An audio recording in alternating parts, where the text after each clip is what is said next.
was I scared of? Well, I was walking in the night, and I saw nothing scary, for I had never been afraid of anything, not very. Then I was deep within the woods, when suddenly I spied them. I saw a pair of pale green pants with nobody inside them. I wasn't scared, but yet I stopped. What could those pants be there for? What could a pair of pants at night be standing in the air for? And then they moved, those empty pants. They kind of started jumping. And then my heart, I must admit, it kind of started thumping. So I got out. I got out fast as I could. Go, sir. I wasn't scared, but pants like that, I did not care for. No, sir. After that, a week went by. Then one dark night in Greenwich, I had to do an errand there and fetch some Greenwich spinach.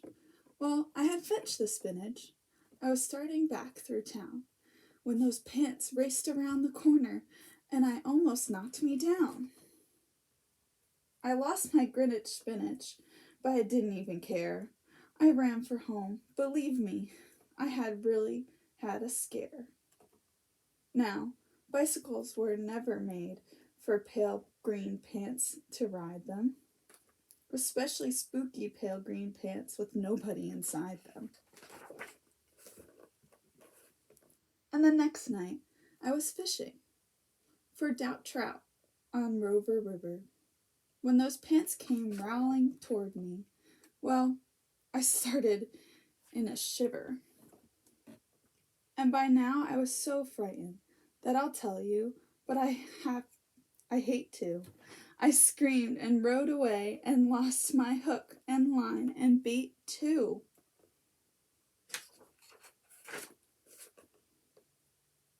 I ran and found Brickle Bush.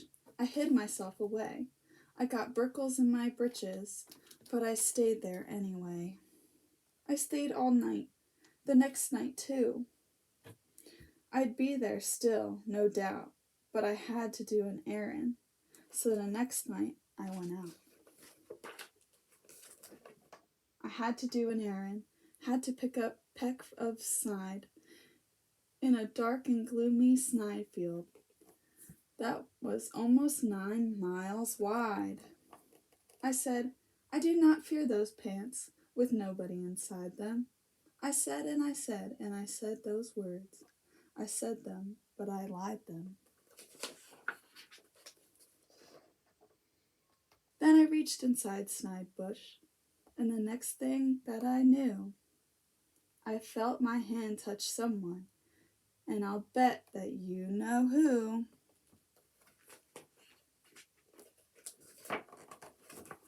And there I was, caught in the snide, and the dreadful place those spooky empty pants and I were standing face to face. I yelled for help. I screamed. I screeched. I howled. I yowled. I cried. Oh, save me from these pale green pants with nobody inside. But then a strange thing happened. Why, those pants began to cry. Those pants began to tremble. They were just as scared as I. I never heard such whimpering, and I began to see that I was just as strange to them as they were strange to me. I put up my arm around their waist and sat right down beside them. I calmed them down, poor empty pants with nobody inside them. And now we meet quite often, those empty pants and I, and we never shake or tremble. We both smile and we say hi.